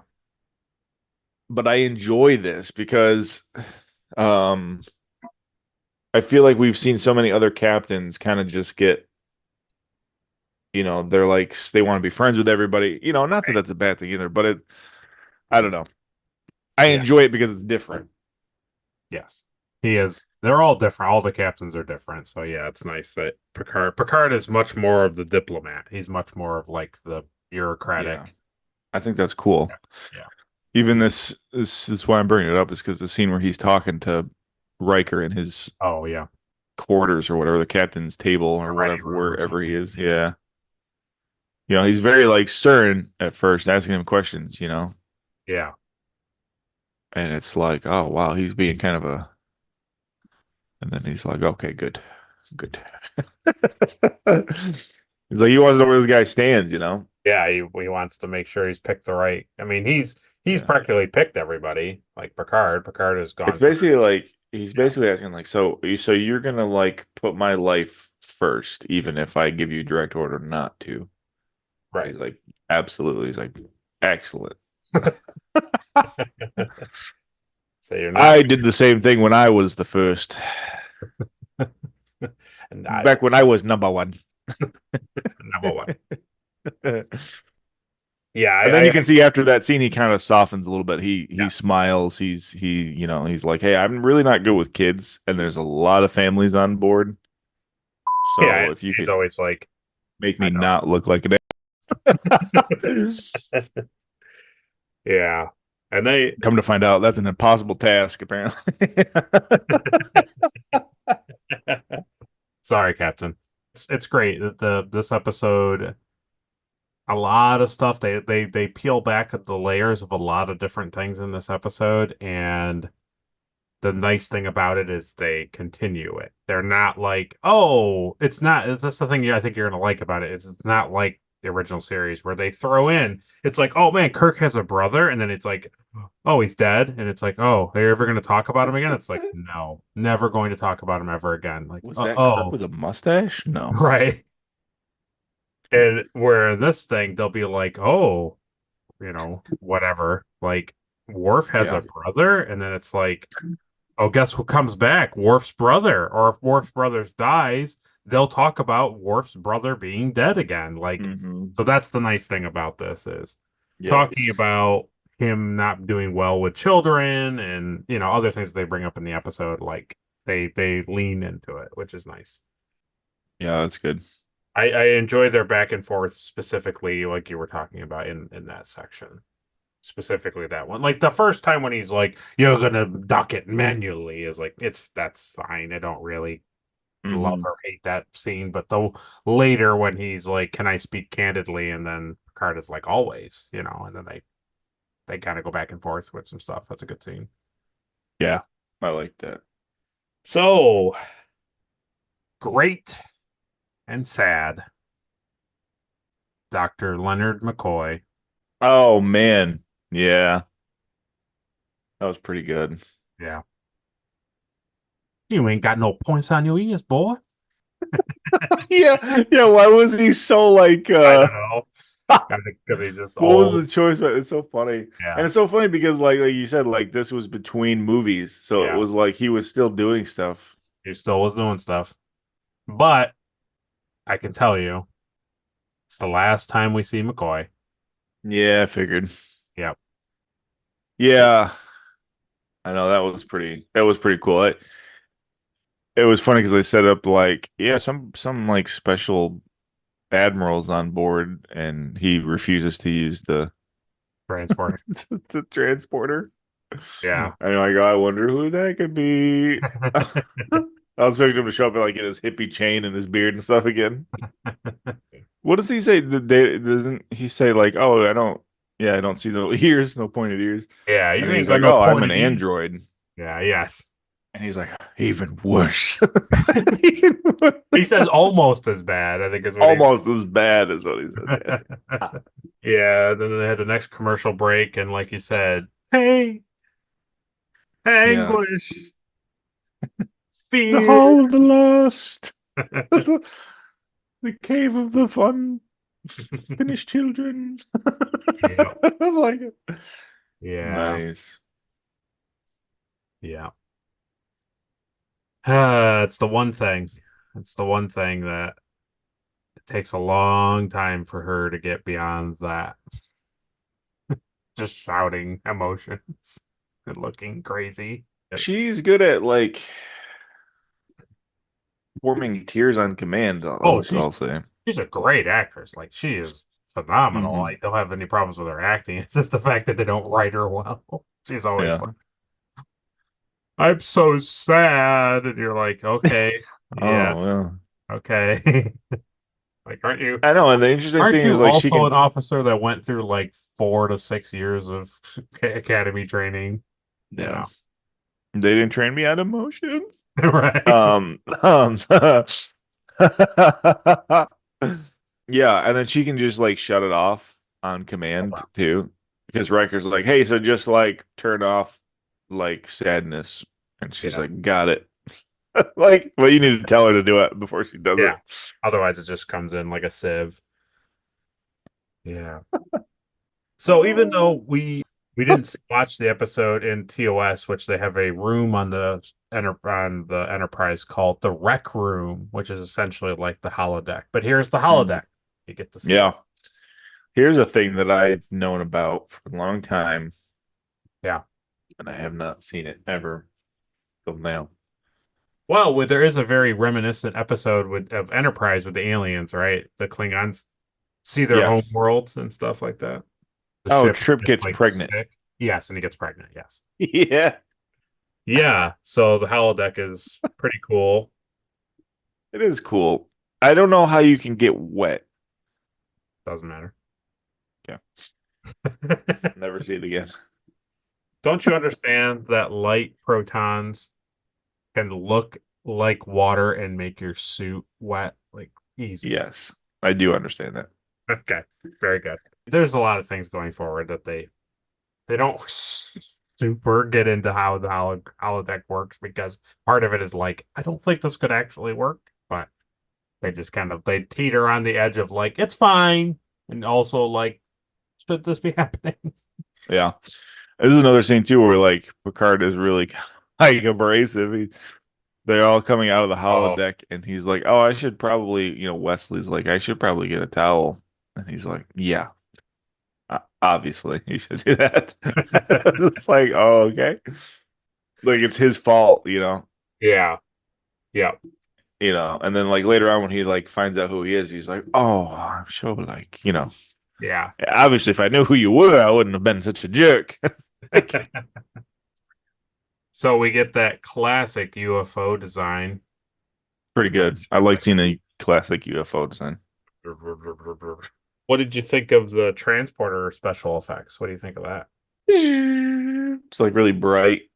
Yeah, they have like the rain, kind of like rain streak effect, and then like the little Yeah, sparks it's go. pretty good. Yeah, because like in I TOS, it's like they just freeze frame, and then it's just like Yeah, whoosh, and then they go away. yeah. And then in Enterprise, it's like a weird, like they grab edges of it and like suck it into the middle kind of thing. That is true. Yeah. Yeah. It's funny because, when we play the RPG, that's the thing Adri always says is she hates this timeline that we're playing in because Yeah. like immediately now in this show I understand. Yes. Riker goes up to the thing and he's like, "Hey computer, I need to know where Data is." And it's like, "Oh, Data's in the holodeck. Follow these directions." Right. And like, perfect. And then you just push your communicator to talk. Right. Yeah. And then what's the other thing? Is just like, "Hey, so I got 3 to beam up," and it's just like instantaneously beam up. Not a problem. No, no issue, no No. nothing, Yeah. They're not like, oh, the alien shooting the planet is interfering with transporter. Like, nope, you're coming right up. No problem. No, we figured all that out. Radiation doesn't matter. Yeah, then you go back to Archer's timeline and it's like, it's gonna be messy. I get that. But I like that though, as far as like the timeline, because it's like it's not really figured out technology yet. It's used for like cargo, and it shouldn't really be used for human beings. No, not yet. Yeah, it's cool, and that's why I like watching it this way because it feels like the right. Because think about it, if we had thrown you into the release, it's like you would watch the Kirk stuff, it would all be disjointed, and you'd be like, well, who are these people? Why? And it's like, oh, don't worry about those characters, they never come back. Then you'd watch like 4 of the movies, you'd watch 4 of the Kirk movies, and then watch Next Generation, and you would just be like, why is this? Why is that? What is this happening? When they make reference to stuff, you're just like, this doesn't make any sense. But with having like Enterprise, almost like 99% of the show there, you can watch it, you understand humanity, why they're out there, what they're doing, how many aliens are involved, all that stuff. Yeah. Then it just feels like Kirk is just another captain doing similar things. They're having random adventures. So that by the time you get to Picard, it's just like, well, yeah, this is Star Trek. This is what they do on Star Trek. Yeah, they do 5 years. Right. Just Exactly. looking for stuff. Just looking at things. And we come back from commercial, and they come back. Help us, Enterprise! We come back from commercial, and Q is up on the bridge talking to Picard again, and they come through the turbo lift, Riker and Data. Yeah. And I was like, nice. They had like They're still dusty. And I was like, nice. That's a good touch. Because that those things were filmed like days, if not hours, apart from each other. So it was nice. I thought it was funny. They just were standing there watching the torpedoes like hit. It wasn't like, man, this is really bad. And then like the next scene, like they're on the ground, and it's like, oh wow. Yeah. It was really funny. There's that one any- shot where they're just like looking, and it's like, ram, and they're just like, wow, that's Jeez. Good thing these buildings are empty. Except for us, of course. Except for those buildings. And that's the thing too. They do say they're like, well, they are attacking it. Like, oof, seems deserted. And then then it cuts to, and there's like the casualties are coming in. They're huge. They're gigantic. And you're like, are they filled with the building's filled with people? Or are they not filled with people? No, they said like 8 times that it's like the old city. Like nobody has been there. Right. And then later in the episode, they say, well, this is where the Bandy live when they're not on Farpoint Station. And that's why Dr. Crusher is going down to the planet, because she's helping with the casualties of the people who are dying from the bombardment. Yeah, I don't. But they I also don't know. say, like, this part of the city, like, is abandoned, essentially. It was really good. Yeah, it's very, very weird. Yeah, very weird. We haven't talked about the back half of season 1 of Mando yet, but okay. There's a funny robot to human line in this and in Mandalorian that I thought was funny. So when Data sits up, he says something like, are all of your systems functional or processing? Yeah. He says, right. Like, and you're like, it's operating. Yeah. Yeah. And you're like, oh, that's funny because he's a robot. Right. And then in, the part where IG gives Mando that hyper spray in the last episode, he says, is your central processor functional? Yes. And he's like, you mean my brain? And he goes, that was a joke. It was like, I love like that, like robot to human banter of like your processor, your, and it's like, okay, yeah, it's really funny. To me, it's one of the reasons why like Dr. Zoidberg in Futurama is so funny, because he's a doctor. He doesn't understand human anatomy. Oh man. So using that, did you enjoy the fact when Picard says, like really early in the episode, he says, Snoop. Yes. And Data's like, Snoop? He's like, what does that mean? He's like, how do you not know what Snoop is? Oh, he's like, it means like spy, sleuth. He goes right down the list. Oh. And he's just like repeating all these things. It's like, okay, stop with that. Okay, stop talking about it. Yeah. I like how Data like walks in and like sits in his little chair and like slumps back and then like pulls the screen over. And then remember when Q comes on board and he slaps the screen away and like turns and like stands up. Yes. I was like, this is great. This is great. It is. How do you feel about the bridge, honestly? Well, I grew up with the bridge. This is my childhood bridge. I like the tight-knit feeling of Enterprise where everybody's like right there and you can kind of just like turn and like talk to the person. Yeah, it makes sense. Travis is ahead. I like that feeling, but the only thing I'll say is, this is why I don't have a huge issue with it, is each Enterprise is like double the size. So Yeah. like a Galaxy class is like double or triple the size of a Constitution class. Like it's huge in huge. comparison to Kirk's ship. So it makes sense that each bridge would be like much more expansive because like Kirk's is bigger than Archer's and Mhm. this is. See, what's interesting is like your picture Yeah. is like the top tier of the bridge that like we haven't seen in this episode. Right. And there's a lot more going on up there. Yes. But the part of the bridge that they keep showing is like the 4 chairs. And Yeah. it's like I love the huge view screen. This like that part, makes sense. Yeah. Yeah. Like that makes total sense to me. Like why would you not have a giant view screen? Right. But it's like you come into the entrance of the bridge and it's like 2 little chairs here Yeah. and it's like giant open and then Yeah. behind those 2 chairs are like 3 chairs. And I think it's very funny that like Picard sits in the middle and then Riker sits here and she sits here and they're both like they're all 3 of them are like right next to each other. And it's like it's kind of funny. Like it's just kind of okay, yeah, it's fine. I don't disagree. It's also really funny how it's a thing, and I didn't think about it. I was think when I watched it last night, I was like, yeah, this is weird that he keeps doing this in comparison to specifically Kirk.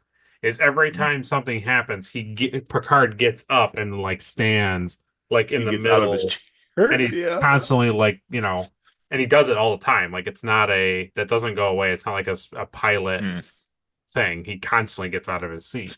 Where Kirk stays seated like through most of it, right? Unless he had to get up for dramatic reasons, like rush over to Spock's like side and be like, "What do you mean they're all dead?" Something like that.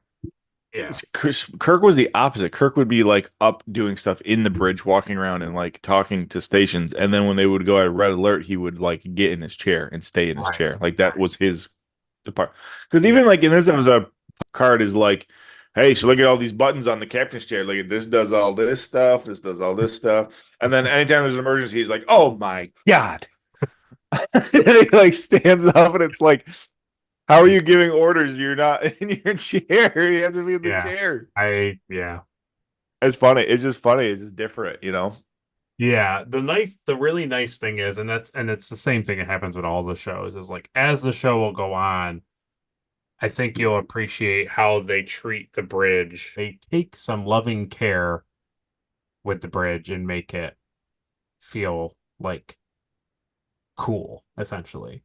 Because I agree with you. It's like in relation, it's like here's Tasha. She's at the top of the thing with like the tactical display, and like Worf is behind her. He's 4 to 5 feet away from her. Picard and the 3 and like Riker and Troy are all right below Tasha, so she can like talk to them very easily. But then like 10 to 12 feet away, there's now the con and operations people. They're even farther away. Yeah. It's not all tight and close together. Because you think about like in Ticonderoga and stuff, like when you're on the TOS bridge, like you could just hop off the chair and smack Sulu or Chekhov in the back of the head kind of thing, or quickly get up from the chair and like take control. Where in this, it's like, no, it would take a very long time to run from one side of the bridge to the other. Yeah, it's just interesting. It just feels, he said the ship is bigger, which I get, but it just feels like there's a lot of empty room. Yes. In on the bridge. Yeah. I'm telling you, man, Kirk's chair. Yeah, it's iconic. Picard's chair is not anything interesting. No. It like looks nice aesthetically. It looks real comfy to sit in. Yeah. But like has nothing like sci-fi. Oh man, Picard's chair. It's just like, oh, okay. Yeah, it's just but Picard's chair is like Archer's chair in that episode where Trip's trying to like refix it and make it nicer. Yeah, and then we come back from our last commercial, and you said it. We see a beautiful space jelly. Beautiful space jelly.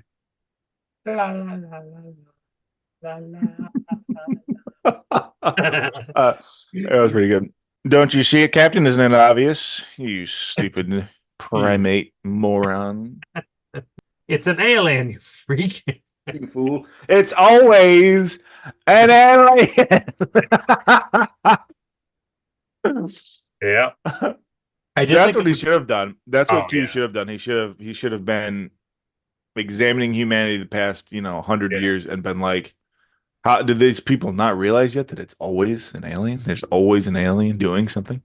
That was the thing I thought was kind of ridiculous is like they use the beam. They have like that beam and it's like Give then her it all cuts she's to- got. and it's enveloping the entire station. And I was like, I don't know if that like how do you get the beam to be like bigger than the ship? Because like those jellies that come up are massive in comparison. Huge, yeah. It's all about refractory and lenses. Will. Oh, that's yeah. Obviously. Yeah. There's a thing in the There's like a RPM little like over- and it just gets wider. I like how Picard gives Riker like a direct order. He's like, hey, how do you feel about disobeying Starfleet command and kidnapping a person? And he's like, I don't feel real bad about it at all, sir. And he's like, well, then let's do it. Yeah. Well, try the one first. If it doesn't work, then do the second. Then meet me back up here for a nice, refreshing Earl Grey tea. He was drinking tea. He certainly was. He didn't say it, though. He didn't say No, anything. he didn't say it. No.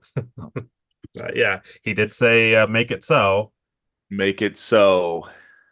Yeah, and I think he says engage. That's another big He one. does say engage at the very end. Yeah. Engage. Yeah, so time for trivia.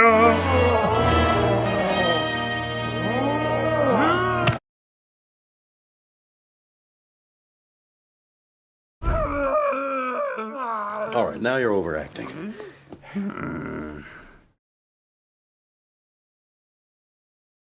So the interesting thing was Gene Roddenberry didn't want it to be a long episode. He didn't want it. They were pushing for it to be 2 hours, and he was like, "No, only make it maybe an hour." And they were like, "No, 2 hours." And they literally like fought back and forth for a long time, and then he finally just compromised and was just like, "Whatever, let's just do 90 minutes." And they were like, "Yeah, let's do 90 minutes." 2 hours. So didn't happen. Sounds about right. He reached out to DC Fontana, who had wrote a lot of, original series stuff and wanted her to write basically write the pilot. And the interesting thing was in the first draft, Picard was written as Julian Picard. That was his name. William Riker was now Kyle Summers. Oh, no. And Tasha Yar was now Macha Hernandez. Oh, wow. And later they do come across William Riker and Data, but they're just crew members. And Dr. Beverly Crusher has a 15-year-old daughter named Leslie. Ooh. So the 90 minutes material she wrote, and then because they were like, no, it's 2 hours, idiots, Gene Roddenberry had to fill in the rest. So like 30 minutes of this, which is basically broken down into like 10, is written by Gene Roddenberry. That's crazy. Doesn't feel like it, though. No, because he only had to write it like a little bit based off of what she had done. But it doesn't feel like a cob job of like two different writers filling out the episode. It's really because DC Fontana knows how to write good information. Yeah. Gene Roddenberry's newly added framework introduced the character concept of Q, so that was a Gene Roddenberry thing. Yeah, that's totally a Gene Roddenberry thing. Originally, that character was instead meant to be introduced in a later entry of the forthcoming series. Although all the other members of the writing team very gently tried to advise Roddenberry that the Q subplot wasn't very good because they realized he was a direct copy of Trelane from the episode of The Squire of Gothos. Roddenberry was adamant about writing it into the episode. He said, "Trust me, the way I'll do it, the fans will love it." And then they bring out basically like Gene had started to get sick. He was starting to get sick. Yeah. He was having low energy problems and stuff like that. And then they the other interesting thing was that they kept McCoy. McCoy was like one of the last things they filmed. It was pretty hush hush, keeping him pretty quiet on the set about them doing it. Oh, that's cool. You know, because at the time that was like huge, right? That would have been a huge thing to get leaked at the time that OG people were going to be on the show. The last thing I wanted to say is, so on close inspection, the drug dispensers that Q has and other fellow soldiers have from their World War III uniforms, that they remember he pulls it and he like wipes his nose on it and he's getting the drug. Oh, yeah. That's the stuff that Mbenga invents. Yeah. Yeah. What it says on the box on his thing, which maybe we'll see that. Maybe Caleb will love World War III super soldier medicine and he'll make a prop. That'll be awesome. Yeah. I don't like the suit, I'll tell you that much. Well, yeah. You don't like giant diaper tactical armor. Nope. But what's on the actual thing is it says Army R2D3PO-D. That's what it says. Oh. Can't get away from Star Wars.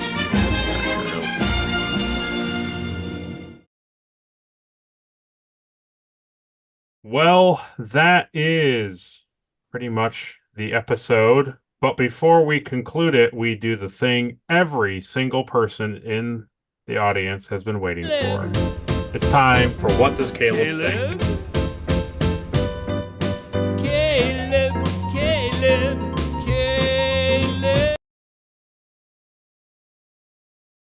So, with the new series, we get a new trophy.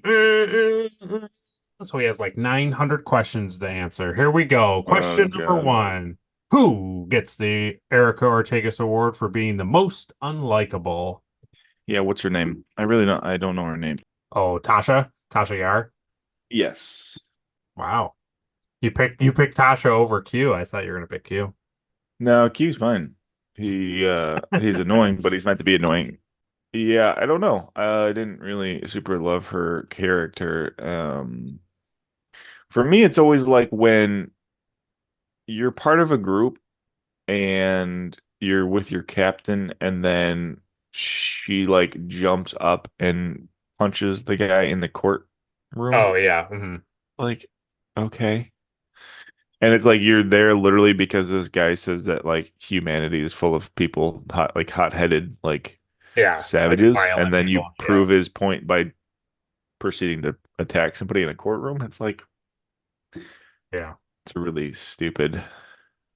Well, she's a hothead. So I didn't super love that.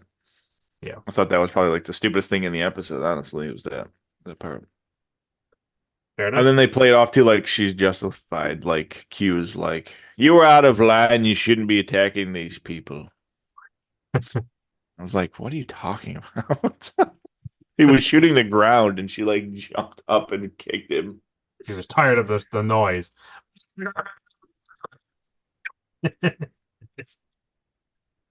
Yeah, I don't know. I look forward to seeing all of that in one of your videos coming up. The arm gun, the drug dispenser. I can't wait. Star Trek World War III props. Can't wait. I put this pool inflatable on my head. This is armor. Next is the Elizabeth Cutler Award for being the most forgettable character. It's that Vulcan kid that walks by in the background once. I know exactly. Well, that's when they're evacuating the saucer, and he's just like, like his father. Yeah. Yep. Perfect. And you're like, oh, Vulcan child. Excellent. You don't mind to the Vulcan child. Next is the Mugatu Award for being the best alien of the episode. Let's go with the space jellyfish. Ooh, yeah, nice. That's a cool design. I like space jellyfish. They're cool. I think I like too is like when they're touching and like they're moving, like they change colors and stuff. That was Yeah, cool. it was cool. It looked practical too. Like Yeah, even oh when they yeah. like hold hands, basically, it was like a really Yeah. you could tell that was like a practical thing. I thought that was cool. Next is the Trip Tucker Award for the MVP of the episode. I think Worf is the MVP. Wow. Okay. Just for being himself. Just for being a Klingon who's cool. Just for being a Klingon in the Federation. Nice. What does he say that scene where he's like, I will not leave my captain behind. Right. as a Klingon. He's like, are you a Klingon or are you a Federation officer? I'm both, actually, because That's how this works. like I work at the Federation, but I'm also a Klingon. Like that's like saying like, are you a human or are you a Federation officer? It's like, yes. Both. All right, Caleb. New ongoing trophy. Are you ready? Yeah. Spock Award for the best Okay. line of the episode. It's when the lift door opens and Wesley's standing and he says, what the hell?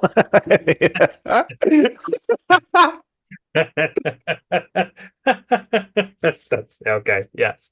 It's so funny. They caught me so off guard. It's like, you know, you got stuff going on and then he looks over and he's like, what the hell? And he like jumps up. Yes. And he's like, children on the lift elevator? No chance. No chance.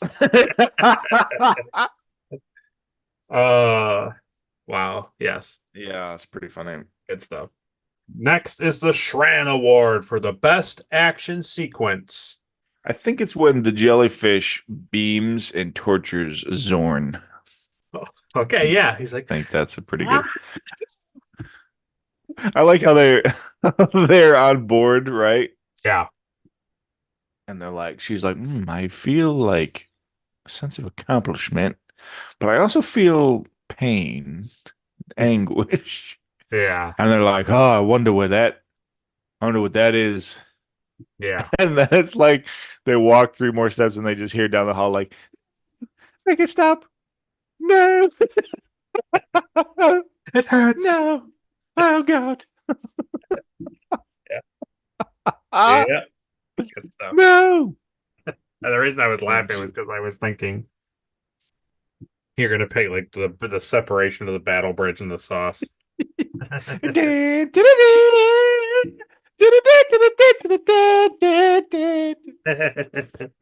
All right, now do a 180.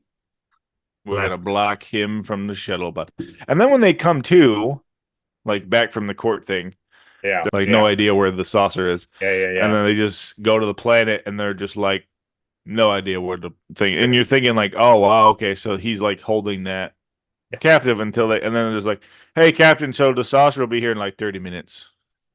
Yeah. Like, oh great, okay. Oh, good. was like, Yeah. Yeah. Yeah. Not a problem that they were on impulse and just taking forever to get there. Yeah. No problems. Going warp speed 1, if you know what I'm saying. Warp speed 1. Oh no. Oh no. Oh Yeah. no. Yeah. Next is the NX Award for some sweet ship stuff. I think I'm gonna go with like the comm badges. Yeah. I think that's a Yeah, pretty cool feels piece right. of tech. It feels right up your alley because for several times now you've just been like, why do other aliens have this technology, but they don't? It is true, yeah. It makes like so much sense. Next is the Porthos Award for the cheesiest thing of the episode. That's probably the ship disconnecting from the saucer. The whole sequence. Yeah, I agree. Yeah. It's rough. It's like it's cool that it does it, but it's so belabored that it's just is like it's so like when is this gonna stop doing this? It's like in the motion picture when we see the Enterprise for the first time and they fly around it 8 times. Yes. Yes. And then they even do like a reconnecting sequence too, and it's just like, yeah, the ship comes apart. Got it. You know, Right. Yeah. it still doesn't make any sense. Okay, and lastly, what gets the Enterprise Award for being the best scene of the episode? Probably the end there, like when Picard figures it all out, and then he said, "Now get the hell off my ship." All right. Well, that is what Caleb thought. But you can take this opportunity to go down to the comment section and write what you thought of the episode. Did you like it? Did you hate it? What characters do you like? What characters did you not like? Let us know on down Star below. Trek: The Next Generation. Next week's episode is The Naked Now. Yeah, every season has a naked episode. Could there be a reason why? Mm-mm. I just hope Mud comes back. Yeah, definitely. Really hope Mud comes back. Him and Cyrano Jones, right? Yeah. Oh man, if we get to see Cyrano, You'll be so happy. I would be just ecstatic. I feel like Picard would just like kill Cyrano Jones. He would have Worf just break him in half. So that's next week's episode. Stay tuned so that you can watch that, get our reactions to that. You can also go to our Patreon channel, as mentioned. If you pick a certain tier, you can get a monthly shirt with little inside jokes that Caleb and I have about the podcast. That's a selection. But if you don't care, you'd still like to support, you can pick a lower tier. So that's there for anybody who cares. As always, you can like the video if you like it, dislike it if you dislike it, share it with all your friends and family and Trek enthusiasts, and subscribe so you don't miss an episode, and ring that bell for notifications so you don't miss when the episode comes out on the channel. You also can go over to Caleb's channel. Caleb is a prop channel. Anybody who's been following us this whole time knows that Caleb does fun and interesting things over there. Usually has a cool build weekly. But for those who have no idea and are just coming across this episode just now, you can also go over to his channel to watch our review of the 6 TOS movies. Yeah. All right, everybody. Thanks for watching. Thanks for clicking all the things. Thanks for commenting. Thanks for doing all the fun stuff. The Retrek review is back, and we're back forever, baby. We're never going away. We're never taking a single break ever again. Back forever. So, until then, folks, see you in the naked tomorrow time next week. And computer, end program. See you guys. Bye. Bye.